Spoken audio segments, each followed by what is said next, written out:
Bom dia a todos. Nós vamos dar início, então, à reunião clínica semanal da disciplina de nefrologia da Unifesp, da Fundação Oswaldo Ramos, realizada sistematicamente aqui no Hospital do Rim. Depois, essa apresentação ela fica disponível no YouTube, para acesso ao YouTube do Hospital do Rim. E hoje nós estamos fazendo esse ciclo de glomerulopatias. Hoje nós vamos encerrar o ciclo com glomerulopatias pós-transplante. Nós convidamos o Dr. Lúcio Requião Moura, que ele faz parte do grupo aqui do Hospital do Rim, professor da disciplina de nefrologia, professor adjunto da disciplina de nefrologia, presidente da Sociedade de Nefrologia do Estado de São Paulo, graduado em Medicina pela Universidade Federal da Bahia, depois fez residência, mestrado e doutorado aqui na Unifesp.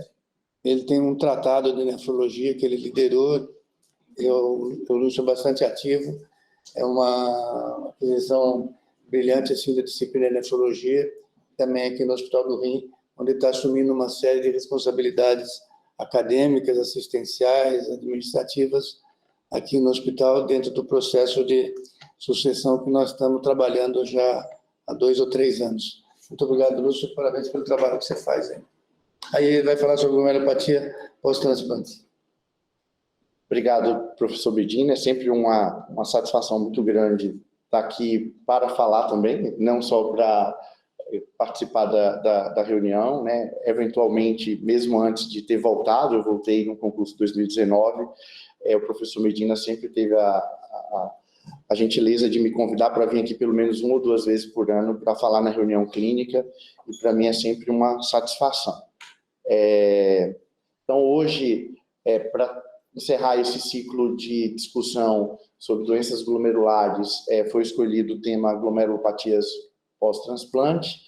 Eu tenho aqui uma agenda que eu pretendo cumprir nos próximos minutos, vou fazer um preâmbulo explicando por que sou eu que estou aqui, né, para falar sobre isso, falar um pouco da glomerulopatia do transplante e de algumas das histologias clássicas que ocorrem no rim primitivo e que podem acometer o rim transplantado, naquilo que o professor Aparecido dizia que era um excelente modelo de estudo para doença glomerular, e que o professor Luiz Moura recentemente me disse que era uma frase da Madame Habib.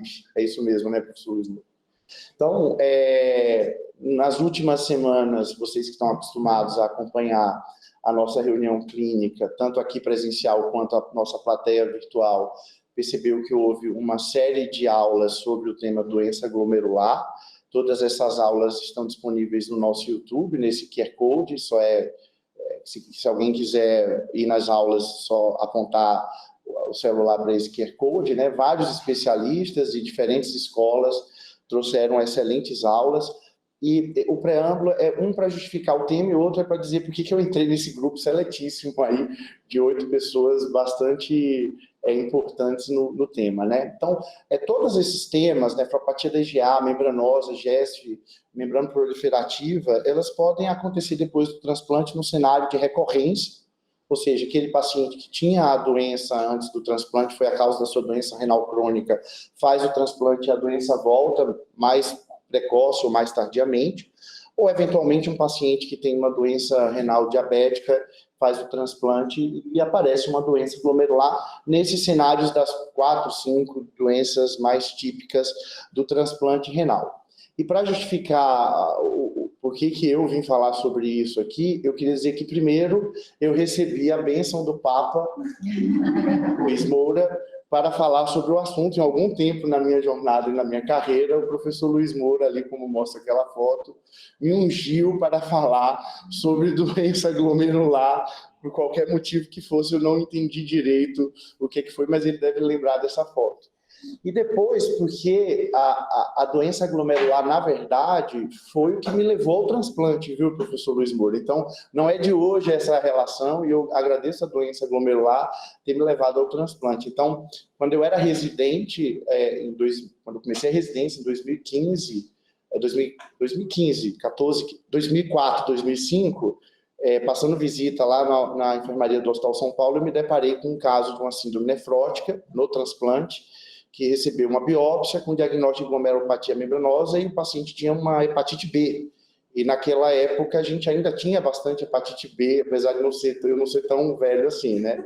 E na discussão com o preceptor, que era um especialista em transplante, ele disse o seguinte: glomerulonefrite em transplante, esquece, não tem o que fazer, vai perder o enxerto, não tem muito o que fazer. Isso me incomodou de tal maneira que um caso virou uma série de casos, uma série de casos virou uma coorte. Naquela época, aqui no Brasil, a professora Maria Fernanda, lá de Botucatu, falava em aulas e congressos sobre doença glomerular, com bastante revisão, e revisão bem feita, mas a gente não tinha muito dado de pacientes brasileiros sobre doença glomerular, especificamente no transplante. Talvez eu tenha trazido assim, 2 contribuições. Foi o que me levou a um congresso internacional de transplante em São Francisco, e daí me levou para o próprio transplante em si, o professor Luiz Moura, e disse: eu não tenho culpa, né? E mais recentemente, eu participei de um livro, tem uma revisão que boa parte dela eu vou apresentar aqui.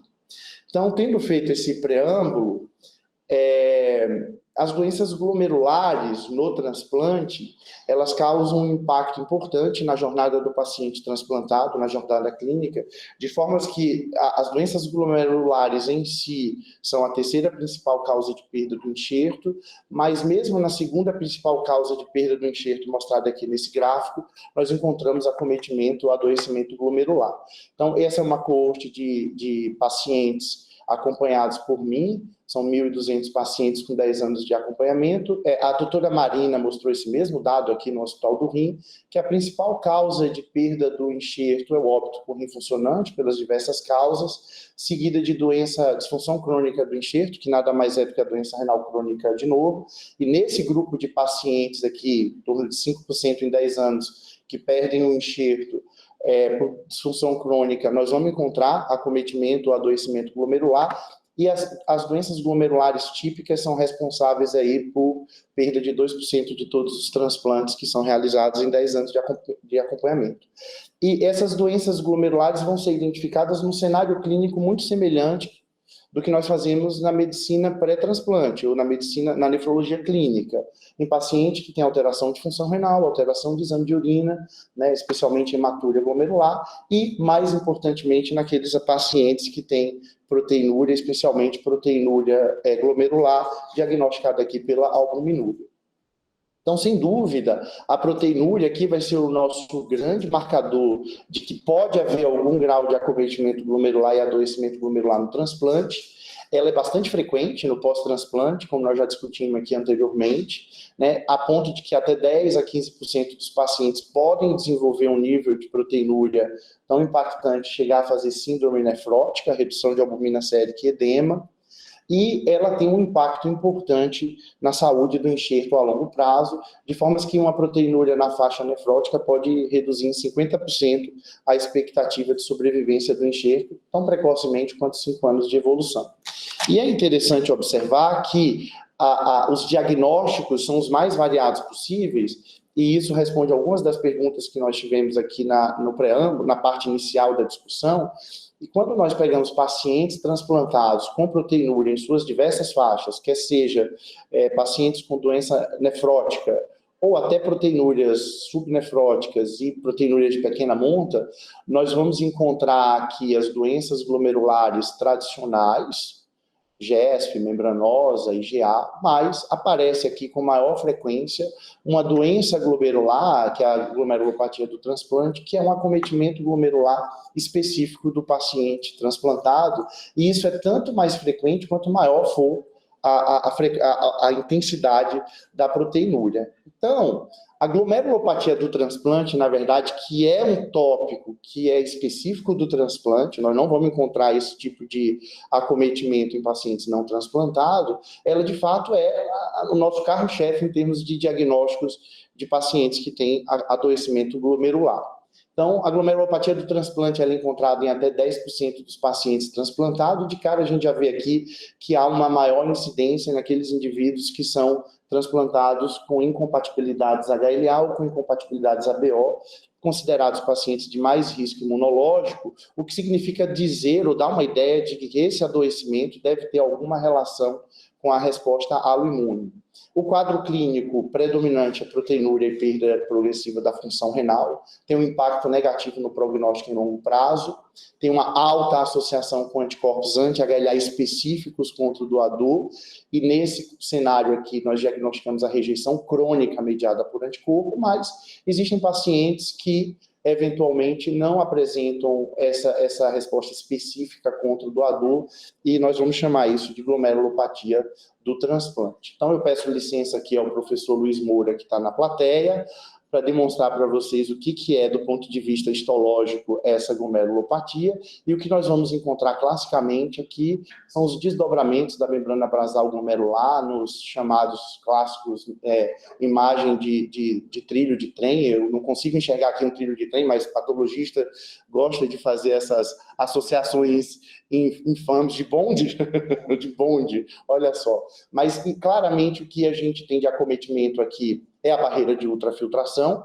e isso explica por que o paciente tem proteinúria, né? Isso é melhor evidenciado na tintura de prata, e alguns pacientes vão apresentar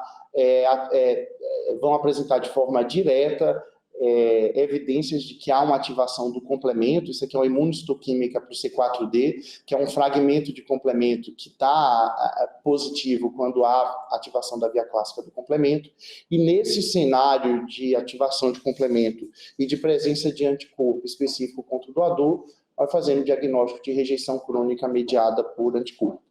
Então, a glomerulopatia do transplante, ela é encontrada em mais de 10% dos pacientes transplantados em 5 anos de evolução, se nós fizermos biópsias protocolares, ou seja, pacientes estáveis, que não têm alteração clínica ou de exame, que fazem biópsia por protocolo. E por indicação, e esse é um estudo que talvez seja um dos estudos mais iniciais e que deu suporte para que essas duas definições entrassem nos guidelines de transplante, tanto glomerulopatia de transplante quanto rejeição crônica, né? Esse é um gráfico de incidência acumulada ao longo do tempo, mostrando que quando se somam as biópsias protocolares às biópsias por indicação, e a indicação basicamente proteinúria e perda de função renal, pode chegar até a 20%. Isso nós estamos falando de pacientes que transplantaram num cenário de HLA, de compatibilidade HLA e de compatibilidade ABO. Mas, de fato, a glomerulopatia do transplante, ela tem uma forte associação com a resposta aloimune. Então, nós encontramos uma relação com anticorpos anti-HLA específicos contra o doador, e isso nós só vamos ver no transplante. O paciente que não é transplantado não faz esse tipo de reação. E aqui, claramente, né, a frequência de glomerulopatia do transplante é muito maior naqueles indivíduos que têm anticorpos contra o HLA do doador ao longo da sua evolução, em comparação com indivíduos que não têm glomerulopatia do transplante.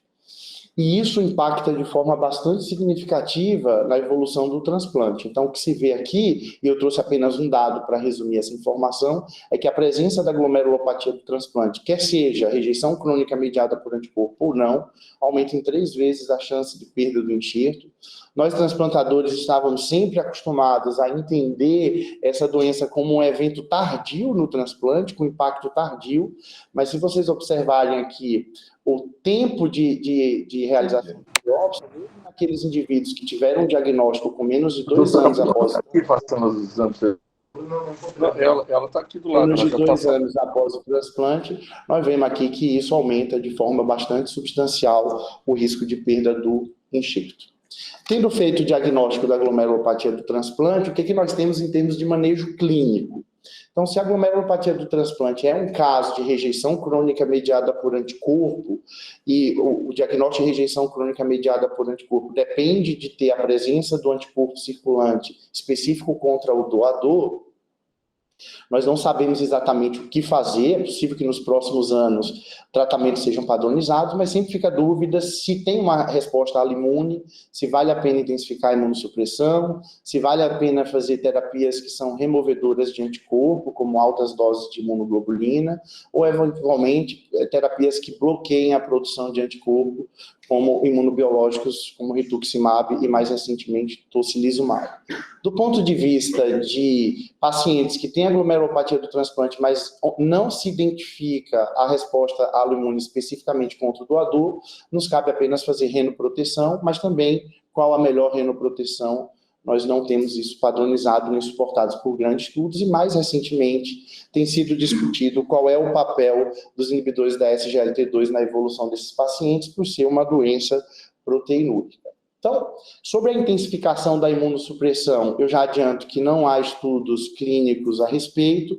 O que nós temos de melhor evidência, que não sei se podemos chamar de melhor evidência, é baseado em estudos observacionais, históricos. Esse talvez seja um dos mais interessantes, com mais de 120 pacientes, em que os autores observaram que para essa população, utilizar altas doses de esteroide e imunoglobulina reduziu aqui em torno de 50% a 60% a probabilidade de perda do enxerto, quando se comparou de forma retrospectiva com aqueles indivíduos nos quais não se intensificou a imunossupressão e não se utilizou imunoglobulina.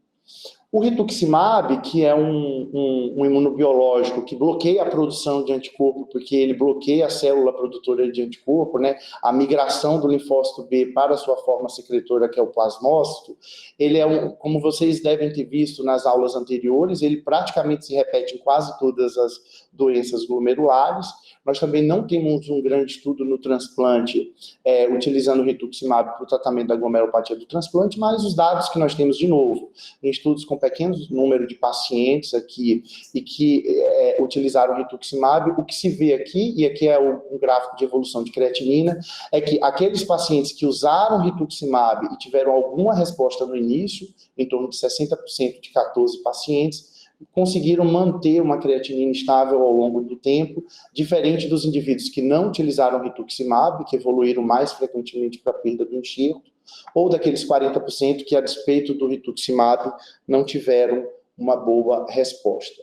E mais recentemente, o tocilizumab, que ganhou bastante projeção nos últimos 3 anos, porque ele foi utilizado como uma estratégia de tratamento para a Covid-19, ele é um imunobiológico que bloqueia a ação da interleucina 6, que é importante para a ativação do linfócito B e, portanto, da produção de anticorpo, e ele tem sido utilizado em alguns estudos de conceito na tentativa de se tratar a glomerulopatia do transplante quando é feito o diagnóstico de rejeição crônica mediada por anticorpo, e ele demonstra que o uso dele, então aqui são biópsias pré e pós-uso de tocilizumab, e aqui são índices de inflamação em determinados compartimentos, como o capilar peritubular. Ele demonstra que parece haver uma redução da atividade inflamatória, com redução aqui dos índices de atividade, uma redução da positividade do C4D, portanto, um certo bloqueio da ativação do complemento, com uma estabilização ou até redução da quantidade de anticorpos específicos contra o doador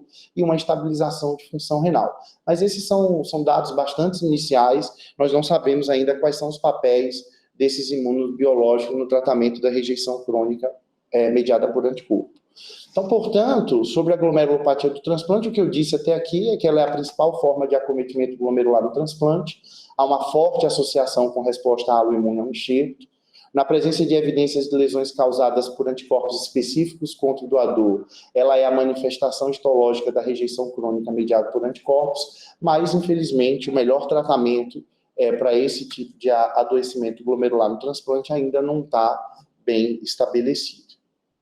E aí, finalizando esse capítulo de uma patologia glomerular que é específica do transplantado, eu volto os olhos aqui para aquela terceira principal causa de perdas de enxerto de longo prazo, que são as doenças glomerulares mais tradicionais, que são aquelas que nós vemos no paciente não transplantado e que eventualmente podem recorrer no paciente transplantado ou que podem acontecer de forma de novo, ou seja, um paciente que teve uma outra doença, faz o transplante e depois do transplante apresenta uma patologia glomerular. E isso, pelo menos em 10 anos de evolução, é responsável por impactar em perdas de 2% de todos os enxertos transplantados. De novo, o diagnóstico vai ser feito no cenário de paciente que tem alteração de função renal, alteração no exame de urina especialmente proteinúria e hematúria glomerular, e especialmente a proteinúria glomerular, que é identificada através da albuminúria. E daí, o que nós vamos encontrar em termos de representação epidemiológica são os 4 fenômenos histológicos mais frequentes também no rim não transplantado, que são a glomerulosclerose segmentar e focal, aqui representada em azul, a nefropatia da IgA, a glomerulonefrite da IgA, aqui é apresentada em vermelho, a glomerulopatia membrana proliferativa em verde e a glomerulopatia membranosa em laranja. Elas têm comportamentos diferentes do ponto de vista epidemiológico, então esse é um gráfico de aparecimento de recorrência ao longo do tempo do transplante. Então vocês podem perceber aqui, por exemplo, que a GESP, que está aqui representada em azul, parece ter um comportamento muito mais precoce do que as demais glomerulopatias, mas vai acontecendo também, vão acontecendo eventos ao longo do transplante, e por outro lado, a glomerulopatia membranosa parece ser um evento um pouco mais tardio na evolução do transplante. Então, elas precisam ser entendidas de forma separadas, porque elas não são doenças comparáveis entre si do ponto de vista epidemiológico, e também o impacto que elas podem ter. E aí, respondendo um pouco a pergunta que o professor Medina me fez no início, como que a gente pode hierarquizar em termos de riscos para o paciente depois do transplante, elas apresentam riscos diferentes para a perda do enxerto a longo prazo. Então, esse é um gráfico de probabilidade, né, de risco de perda do enxerto censurada para o óbito, quando cada um desses eventos histológicos ocorre, que vocês podem ver, por exemplo, aqui, que a glomerulopatia membranosa, a gente tem até dúvida se tem impacto realmente na evolução do transplante renal, enquanto a membrana proliferativa, onde entra a glomerulonefrite C3, tem um impacto absolutamente catastrófico em termos de risco de perda do enxerto. A boa notícia é que essa aqui é um evento relativamente raro, tanto pré quanto pós-transplante. Então, além de ter um comportamento temporal de acontecimento diferente entre elas, elas também causam impacto diferente na saúde do enxerto. Mas quando nós avaliamos as doenças glomerulares típicas no transplante renal, tem algumas coisas que parecem trazer alguns pontos de convergência. Parecem que elas têm ocorrência e impacto que são tempo dependente, aumenta o risco de perda do enxerto de uma forma geral, costuma ter o risco costuma ter uma relação inversa com a idade, esse é um ponto interessante que eu vou mostrar a vocês, e ela deve ser diagnosticada precocemente e tratada especificamente, e talvez esse tenha sido um ponto que tenha mudado aí, desde a época que eu era residente, que eu ouvia dizer que quando fazemos diagnóstico glomerulonefrite não tem muito o que fazer, e foi exatamente isso que eu fui naquela época tentar revisitar. Então, esse aqui é um gráfico que mostra o impacto dessas doenças ao longo do tempo, né? Então, o que vocês estão vendo aqui é a incidência de glomerulonefrite no enxerto renal ao longo do tempo, e esse gráfico em vermelho demonstra as glomerulonefrites que recorrem, ou seja, pacientes que tinham doença glomerular pré-transplante e depois ocorre pós-transplante, elas são mais frequentes do que as doenças de novo, que são aquelas doenças glomerulares que aparecem em pacientes que nunca tinham tido uma doença glomerular antes do transplante, mas vocês veem que elas vão se acumulando ao longo do tempo, de modo que, ao final aí de 10 anos, cerca de metade dos pacientes que tinham a doença glomerular antes do transplante podem ter a recorrência, um evento de recorrência após o transplante. Impacta de forma importante na sobrevida do enxerto. Então, esse aqui é um gráfico de probabilidade de perda do enxerto censurada por óbito. Eu vou mostrar para vocês aqui especificamente a recorrência. O que vocês vão vendo aqui é que nessa linha em vermelho é que você tem um aumento progressivo da incidência de perda do enxerto atribuída à recorrência, de maneira que o indivíduo que recorre aumenta em 4 vezes o risco de perda do enxerto, e isso também é verdade naqueles indivíduos que perdem o enxerto também por óbito, mostrando que a recorrência aumenta em 2 vezes o risco de perda do enxerto, quando também não censurada para o óbito. Como eu falei, existe um risco dela acontecer de forma inversa com a idade. Então, esse é um compilado de vários dados mostrando que aqui, nessa linha, nós temos o risco, e aqui a idade ao transplante, e se nós pegarmos aqui o indivíduo mais jovem como referência, ou seja, o risco 1, o que se vai vendo é que a probabilidade de recorrência, ela diminui quanto mais velho é o indivíduo na época do transplante. Então, além de ser uma situação que impacta na sobrevida do enxerto, impacta a saúde do enxerto, com risco de perda do enxerto a longo prazo, ela é uma questão que é muito mais frequente, tem um risco muito maior de ocorrer nos indivíduos mais jovens, que têm um menor risco de ter aquela principal causa de perda do enxerto, que é óbito com risco não funcionante. Então, acaba sendo um capítulo um pouco mais importante nos indivíduos mais jovens. E, por fim, é importante levar em consideração que o diagnóstico precoce e o tratamento específico podem mudar a evolução desses pacientes, assim como a gente vê nas doenças glomerulares antes do transplante. Então, quando eu me deparei com essa situação lá na época da residência, me interessou avaliar isso, porque eu não me conformava com o fato de que não tinha nada para fazer. E o que nós observamos depois que um caso virou uma série de casos e a série de casos virou uma coorte, é que quanto menos proteinúria nós fizéssemos o diagnóstico, isso parecia muito óbvio, né? Isso é verdade para todas as doenças glomerulares, menor é a probabilidade de perda do enxerto. Então, quando nós fazíamos o diagnóstico, historicamente, com proteinúrias na faixa subnefrótica, tinha uma probabilidade de perda do enxerto menor, 75% menor, com uma função renal mais preservada, e isso era bastante importante, mas a mudança da imunossupressão, que era a imunossupressão específica do transplante, com o olhar para o tratamento da doença glomerular, parecia impactar de forma positiva, ou seja, reduzir aqui em torno de 80% a probabilidade de perda do enxerto, quando os indivíduos que não tinham essa mudança de imunossupressão, pensando no tratamento da doença glomerular, eles tinham um risco maior de perda do enxerto. Nós observamos isso também no caso das doenças proteinúricas, quando era feito o tratamento com inibidores da ECA, bloqueadores do receptor da angiotensina.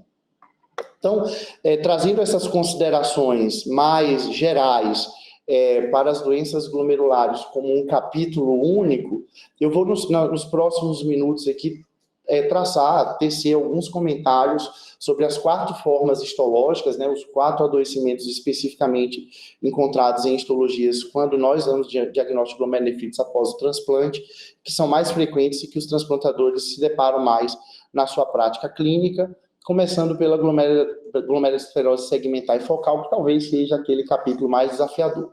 Então, só para demonstrar assim, quão desafiador é esse cenário, eu trouxe aqui um relato de caso muito interessante que foi publicado já há 10 anos no New England, mas que explica um pouquinho daquilo que nós observamos quando essa patologia recorre no transplante. Então, esse é um paciente de 28 anos de idade, que tinha um diagnóstico de glomerulosclerose segmentar e focal muito bem estabelecido antes do transplante e foi transplantado com sua irmã.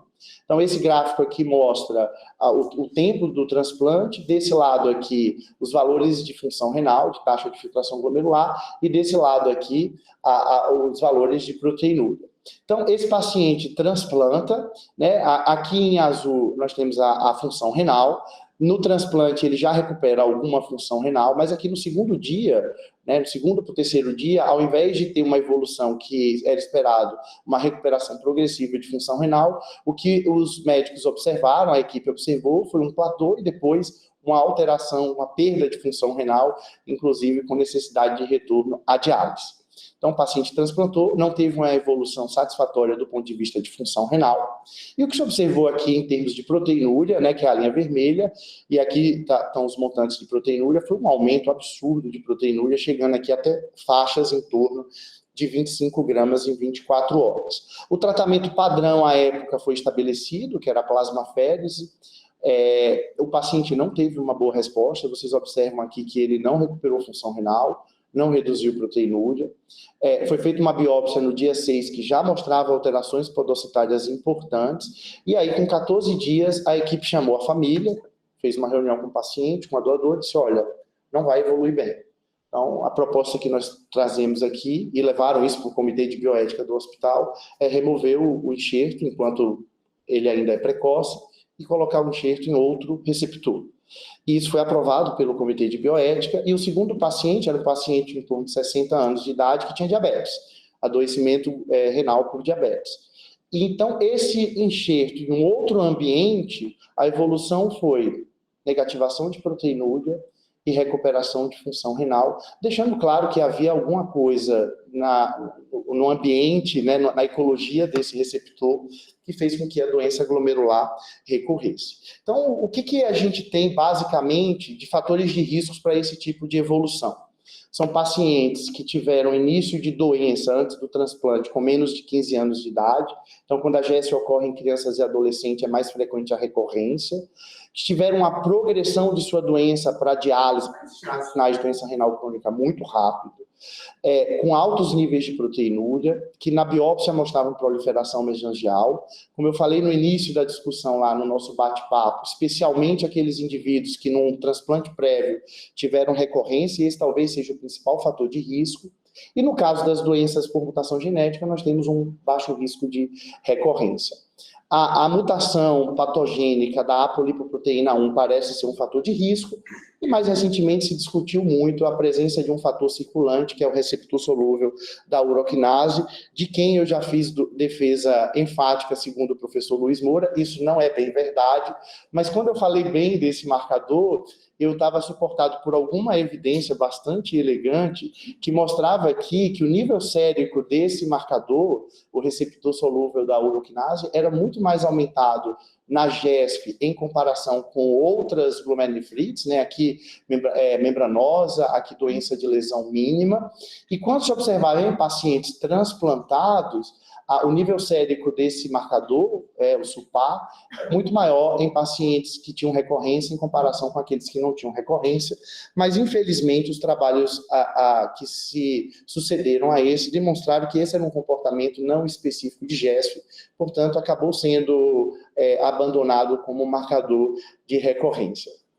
O tratamento não é muito bem estabelecido, assim, o que nós temos de melhor evidência é um tratamento multimodal, multitarget, que envolve o uso de plasmaférese, levando em consideração que deve existir um fator circulante que altera a permeabilidade capilar. Apesar de nós não sabermos o nome desse fator circulante, o que nós sabemos é que os pacientes, boa parte dos pacientes que são submetidos à terapia de remoção de plasma, portanto, o que nós estamos fazendo é apenas remover o plasma, acabam tendo alguma resposta com redução de proteinúria e melhora de função renal.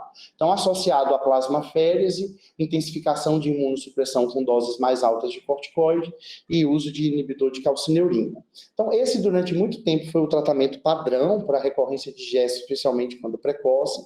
Entretanto, esse tratamento, assim, a taxa de resposta a esse tratamento não é tão boa assim quanto a gente imaginava. Então, esse é um consórcio internacional, do qual o Hospital do Rim faz parte, através da doutora Juliana Mansur, demonstrando aqui que aqueles pacientes que fizeram tratamento com plasmaférese, associado ou não às outras estratégias, o que se vê é uma taxa bastante grande aqui, 31%, um terço de não remissão, inclusive se associado ao uso do rituximab, que é uma estratégia que você tem de resgate de pacientes que não respondem adequadamente a essa estratégia multitarget.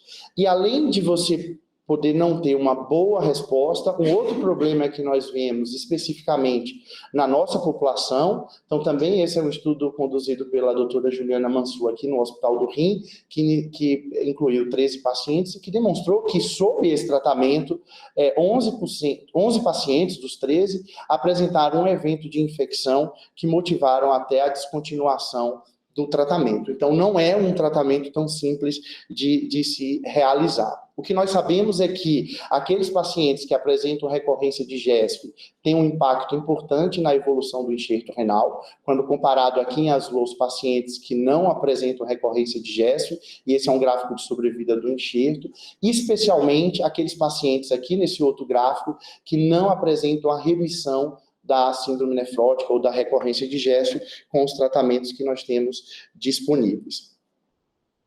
Um outro capítulo importante é a glomerulopatia membranosa. E nesse ponto aqui nós evoluímos um pouquinho, especialmente na elucidação da sua fisiopatologia. Isso foi revisitado recentemente pela professora Giana aqui na nossa reunião, com a descoberta, ou pelo menos a descrição, de um dos anticorpos que está envolvido na maior parte dos casos de glomerulopatia membranosa primária, que é o anticorpo anti-PLA2R, antirreceptor PLA2R. E esse é o trabalho original, que avaliou isso em rins nativos, demonstrando que 70% dos casos de glomerulopatia membranosa idiopática tinham a presença desse anticorpo, e os desdobramentos desses estudos mostraram claramente que esse anticorpo estava envolvido na fisiopatogênese da lesão.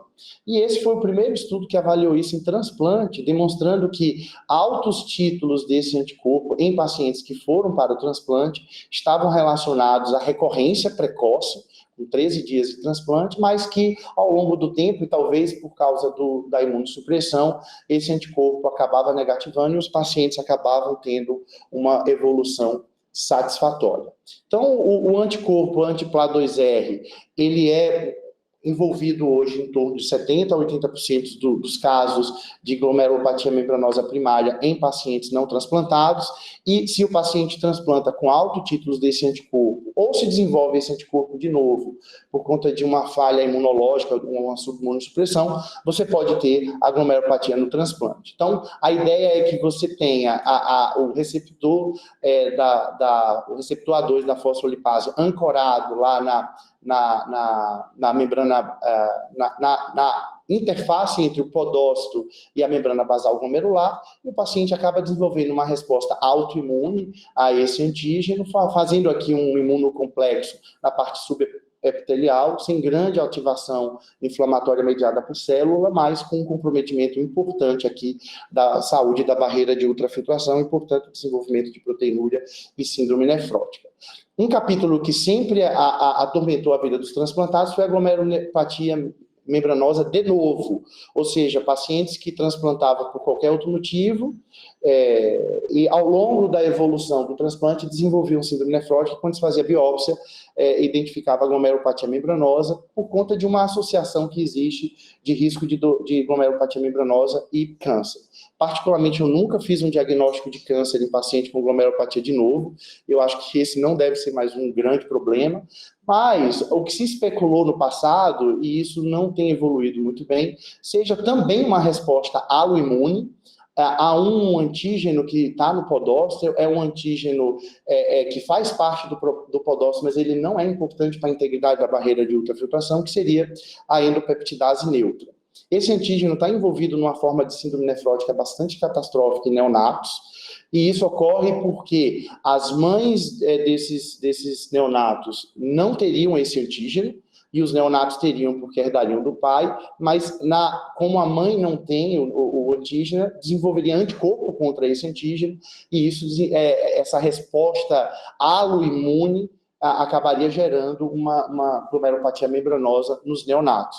E talvez isso fosse uma explicação para as glomerulopatias de novo no transplante, se o receptor de transplante tivesse ausência da endopeptidase neutra nos seus tecidos e tivesse recebido um enxerto de um doador com presença de endopeptidase neutra e, portanto, com risco de formação de haloanticorpo, mas isso nunca foi comprovado. O fato é que o nosso grande marcador aqui também é o anticorpo anti-PLA2R, e ele mudou um pouquinho o paradigma da glomerulopatia membranosa também no transplante, mostrando que aqueles indivíduos que têm anti-PLA2R, e se o título for alto, acabam tendo uma alta chance de recorrência, né? Em torno de 70% de recorrência nos indivíduos que têm títulos altos de anti-PLA2R. Além dos níveis altos de anti-PLA2R, outros marcadores de recorrência seriam o nível sérico de albumina. Quanto menor a albumina sérica na época do transplante, maior seria o risco, e a intensidade da proteinúria quando o indivíduo teve a evolução da síndrome nefrótica. O que nós fazemos nesses casos?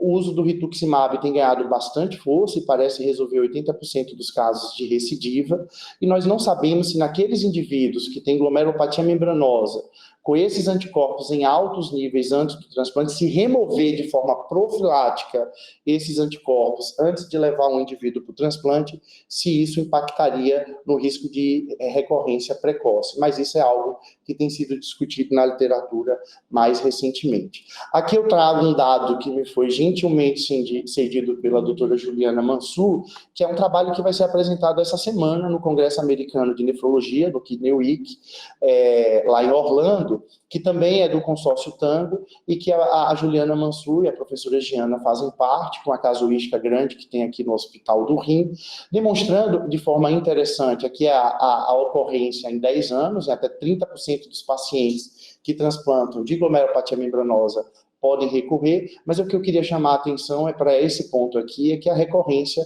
não impactou na sobrevida do enxerto. Então, talvez, se a gente fosse criar uma escala de risco, professor Medina, talvez essa também entrasse numa daquelas glomerulopatias que a gente tivesse pouca preocupação em transplantar os pacientes.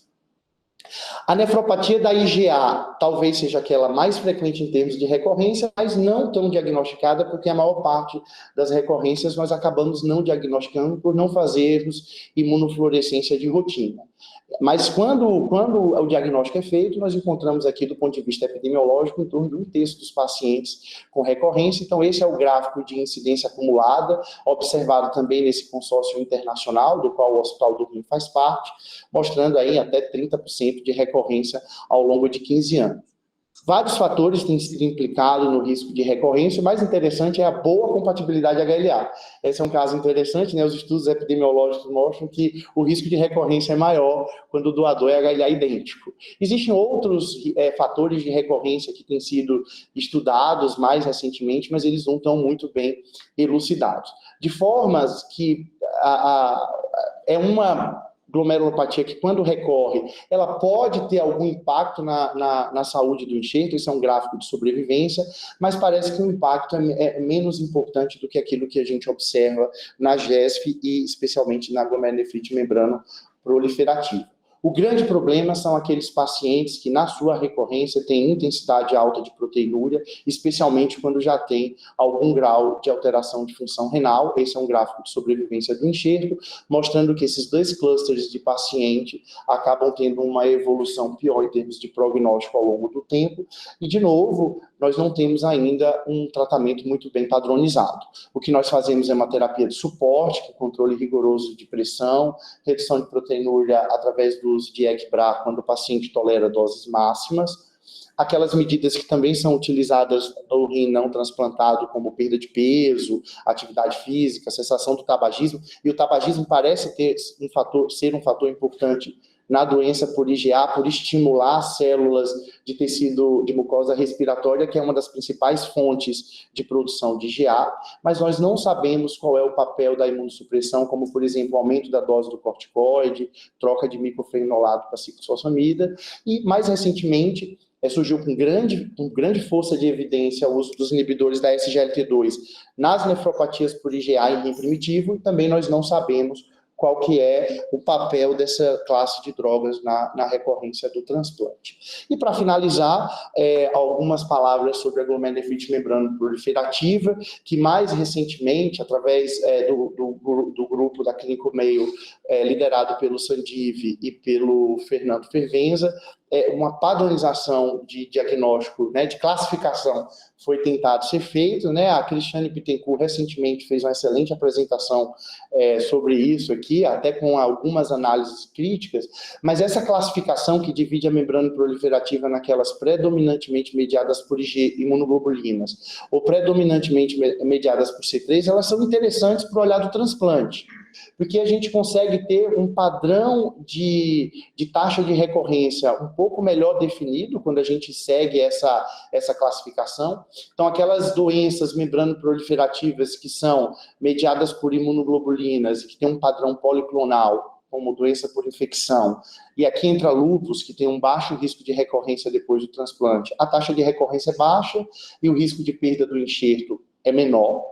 Nas doenças monoclonais que ocorrem aí nos cenários de doenças linfoproliferativas, a taxa de recorrência é um pouco maior e o impacto na saúde do enxerto um pouco maior, mas, de fato, naquela escala que o professor Medina me pediu para fazer, de o que seriam as principais glomerulopatias que nos trariam maior preocupação, são aquelas que são mediadas por complemento. A gente não entende direito ainda esse grupo de doença, não sabe o que está por trás delas, tem muito mecanismo genético, múltiplos mecanismos inflamatórios, mas, de fato, aqui, quando nós encontramos glomerulonefrite de C3, a taxa de recorrência é até um pouco menor do que a doença de depósito denso, mas o impacto na sobrevivência do enxerto, já precocemente, depois do diagnóstico, é muito importante. E essa classificação é interessante porque ela pode trazer um roteiro para o tratamento, quando a recorrência ocorre. Quando nós temos aqui aquelas membranas proliferativas que são mediadas por imunoglobulina, muito provavelmente o problema está na produção de anticorpo, e aí talvez tenhamos que bloquear a produção de anticorpo com imunobiológicos utilizados para essa finalidade, e quando as doenças são predominantemente mediadas por complemento, nós temos que ir atrás de bloqueios de complemento, e tem surgido aí recentemente diversas drogas, diversas estratégias na tentativa de bloquear a cadeia do complemento, quer seja nas suas fases iniciais, quer seja nas suas fases terminais, e o Hospital do Rim está envolvido em alguns estudos clínicos de investigação do perfil de segurança e de eficácia dessas drogas, inclusive na recorrência após o transplante. Então, para concluir, 3 mensagens principais. Na principal forma de acometimento glomerular no transplante predominam os mecanismos aloimunes. Recidiva e doença glomerular, de novo, impactam na sobrevida do enxerto em longo prazo, mas de forma diferente, de acordo com o tipo histológico que é diagnosticado. E, por fim, diagnóstico precoce e tratamentos específicos parecem modificar o curso evolutivo dessas doenças. Portanto, os médicos que lidam com pacientes transplantados precisam estar atentos a essas alterações para diagnosticar e traçar uma estratégia de tratamento, a despeito das evidências ainda não serem tão robustas do que devemos fazer depois do diagnóstico. Agradeço a atenção de todos e fico à disposição para a discussão.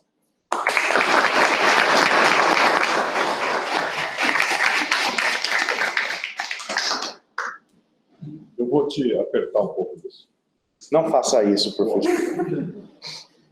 Primeiro é um ponto para esclarecer.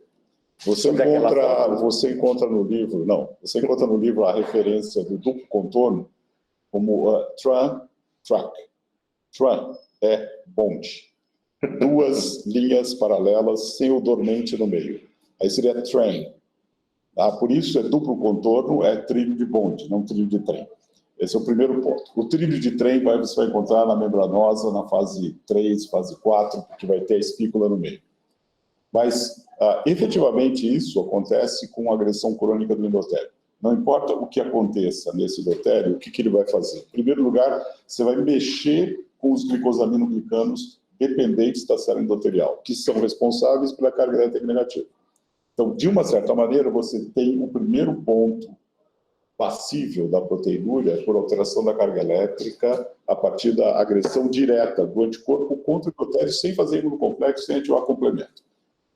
A foto que você mostrou é ilustrativa. Você tem duplicação de alça capilar e uma quantidade enorme de células linfóides dentro do glomérulo. Que células são essas? Da maior parte, célula T. Certamente, dentro desse grupo, tem muita célula NK. E deve ter algum monócito, que faz ação via DCC. O anticorpo gruda, a célula vem atrás e é uma reação mediada por célula. Faz sentido, nesse caso, você tentar diminuir a população celular para tentar tratar. A pressão do anticorpo direto vai ser complicado. Eu acho que aí a gente vai ter que pensar o que fazer com esse anticorpo doador específico em relação à lesão. Um outro ponto para te lembrar, para você colocar nas suas referências, é a membranosa igual rejeição mediada por anticorpo. Você tem um grupo de membranosas que são C4d positivas.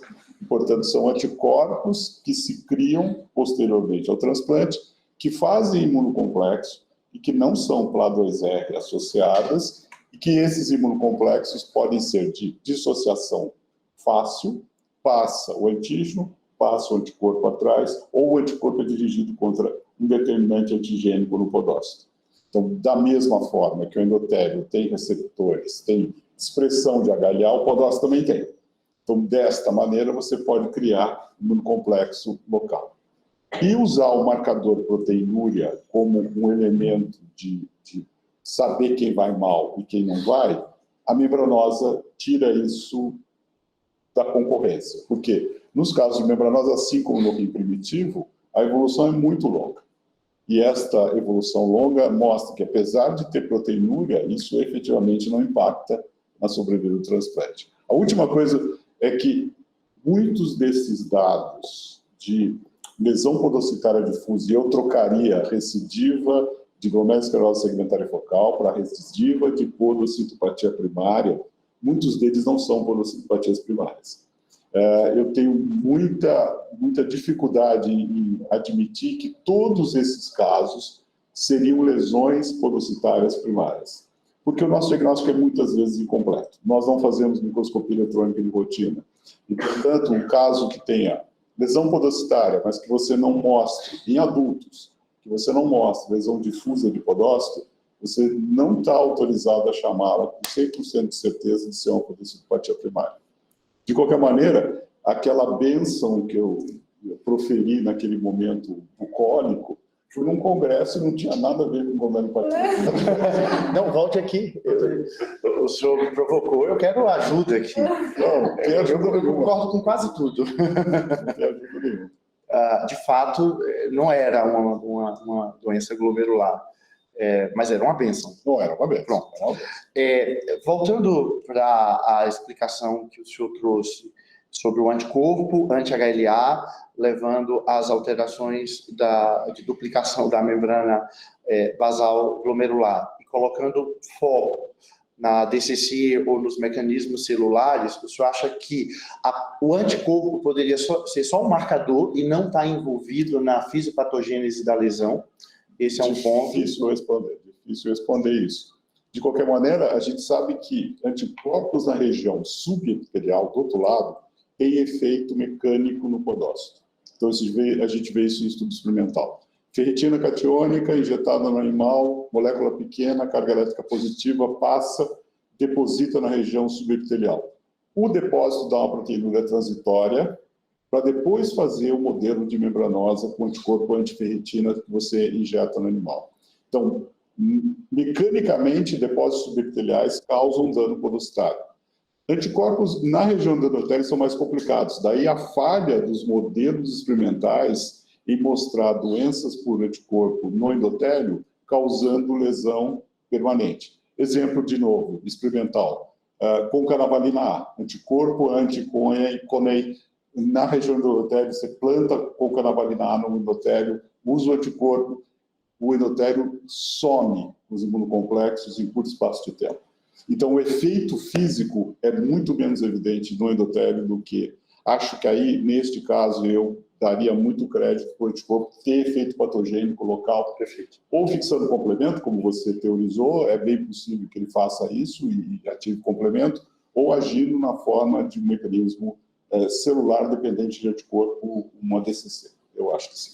Luiz, do ponto de vista pragmático, assim, para quem faz bastante transplante, como nós fazemos, a maior parte das biópsias que nós fazemos, nós nos restringimos a fazer análise histológica, principalmente naqueles transplantes, naquelas biópsias que nós realizamos imediatamente depois do transplante, que a busca é por um diagnóstico de rejeição, sim ou não. Até nós não somos muito dedicados a C4D ou outro tipo de investigação por imunofluorescência. Depois, mais tardiamente, quando tem um diagnóstico de possível recorrência de doença, nós tendemos a fazer a histologia e imunofluorescência. Raramente nós fazemos microscopia eletrônica, e quando nós conversamos com o Helmut, ele fala que ele faz microscopia eletrônica em todas as biópsias renais dele. Do ponto de vista pragmático, para quem faz bastante transplantes como nós, é diferente do que quando eles fazem um transplante por semana. Como é que qual o conselho que você dá para nós aqui? O que eu acho é que nós temos um equipamento e condição técnica de fazer todas as análises. Eu posso ser até um pouco mais xiita e achar que até na biópsia do doador nós deveríamos fazer as 3 técnicas, ou deveríamos colher material para as 3 técnicas. E eu acho que isso valeria também para a biópsia pós-transplante. Colher o material não significa que você vai fazer um estudo. A eletrônica, o impacto da eletrônica é um impacto muito relativo. Se a gente pegar uma coorte de pacientes que usam o diagnóstico com microscopia eletrônica, nós vamos ver, retrospectivamente, que 50% não precisariam da eletrônica. E dos 50 remanescentes, 30% a eletrônica só acrescentaria detalhes na estrutura. Você só precisa de 20% para grupos seletivos. Por exemplo, quem tem hematúria. E aí o impacto seria maior. Efetivamente, a eletrônica ela entra como um exame que você deveria ter na manga e o material colhido daria uma melhor eletrônica posterior, mas você poderia selecionar quem vai e quem não vai. Colher, eu acho que não é tão complicado. O transplante é mais fácil do rim nativo. A IF é muito mais fácil. A imunofluorescência vale a pena fazer de forma rotineira, mesmo que seja uma biópsia pós-transplante só para diagnóstico de rejeição, porque ela pode ser um auxiliar interessante e é um material cuja arquitetura, por ser um material congelado, vai permitir estudo posterior. Então, eu acho que vale a pena fazer isso. E volto a dizer, na biópsia do doador, nós deveríamos ter material colhido para as 3 técnicas. A gente conseguiria otimizar para fazer MO e IF de imediato e teríamos uma eletrônica guardada para depois resolver problemas de recidiva ou não. Acho que vale a pena por uma questão estrutural. Em outros lugares, talvez você não tenha condição de fazer isso e vale a pena esse bom senso. Quem precisa, eu colho, quem não precisa, eu deixo de colher.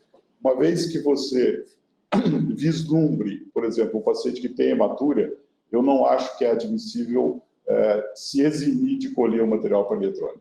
Mas, em outras circunstâncias, considerando custo-benefício, você pode até dispensar, porque a estatística mostra que 80% das vezes você não vai precisar da eletrônica para fazer o diagnóstico.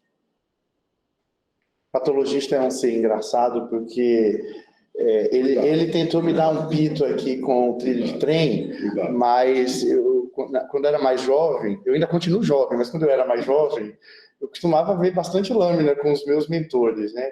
Eu nunca enxerguei uma corcova de camelo, eu nunca vi uma alça de arame, nunca vi uma salsicha. Eles têm uma imaginação tão fértil que ainda vem me dar pito aqui. Você tem toda a razão. É que na época em que isso foi denominado, eram os parcos os recursos que se tinham para comparar coisas. O objetivo, você vai encontrar na história da patologia inúmeras comparações desse tipo. Corcova de camelo tem. O último comentário ou pergunta é do Dr. Lauro Vasconcelos, de Vitória, no Espírito Santo. Bom dia, Lauro. Lúcio, ótima apresentação. Na verdade, o nosso amigo Moro está sempre querendo vitória e os méritos são todos deles. Agora, deixa eu puxar uma coisa para a prática aqui. Quais seriam os critérios? Primeiro, se você contraindicaria o transplante no terceiro transplante, ou seja, depois da segunda perda por GESP, no paciente jovem. Olha bem, hein? Contraindicar transplante em grupo de transplantadores. Ou, vou colocar o outro lado, quais seriam as condições que a gente poderia indicar o terceiro transplante no paciente jovem que recidivou com glomerulosclerose focal? Bom, obrigado, Lauro, pela pergunta. Nós discutimos um pouquinho isso aqui no início, mas você já está trazendo um fator mais agravante, que é o terceiro transplante, né? Nós tínhamos falado sobre um segundo transplante. Então, mas primeiro se a perda do transplante foi atribuída à recorrência, é importante lembrar que nem toda recorrência o indivíduo perde. Então, você tem paciente que tem GESP, vai recorrer, você vai tratar a recorrência, e o tratamento vai ser bem sucedido e ele vai perder o enxerto 10 anos depois por outro motivo. Especialmente que nós estamos falando de uma população de pacientes muito jovens. E daí ele vai fazer um segundo transplante, o risco de recorrência é maior, chega a 80%, e o risco de perda por recorrência é maior. Agora, a primeira coisa é enxergar se a perda foi pela recorrência, porque daí eu imagino que esse seja um motivo para não se tentar um terceiro transplante. Acho que a maior limitação é utilizar doador vivo, né? Não deveria utilizar doador vivo em paciente que vai fazer um segundo transplante ou um terceiro transplante que teve recorrência de GESP. Para doador falecido, aí a discussão é um pouquinho mais complexa, né? Porque nós estamos levando em consideração o uso de um recurso que é limitado, que é disponível para um grupo maior de pessoas, e quem que vai se beneficiar mais ou quem vai se beneficiar menos. Para um terceiro transplante, eu acho que a questão é complexa e eu vou sair pela tangente. Eu não sei, eu vou chamar o professor Medina para dar a opinião dele antes de encerrar a reunião. Concordo com a sua posição. Eu queria, mais uma vez, agradecer o Lúcio, agradecer a participação de todos e vamos anunciar a reunião da próxima semana. Na próxima semana, nós vamos conversar com a doutora Maria Cláudia sobre diálise peritoneal incremental. Aqui vale uma introdução no assunto, é que eu, como nefrologista prático, eu sempre considero que quando o paciente entra em diálise, quando ele entra de um dia para o outro em diálise, possivelmente ele tem possibilidade de fazer um número menor de horas de diálise. No caso da diálise peritoneal, eu sempre ajudei o paciente a faltar alguns dias, assim, o dia que você tem um casamento, um dia por semana, alguns pacientes é possível retirar, ficar sem fazer a diálise peritoneal.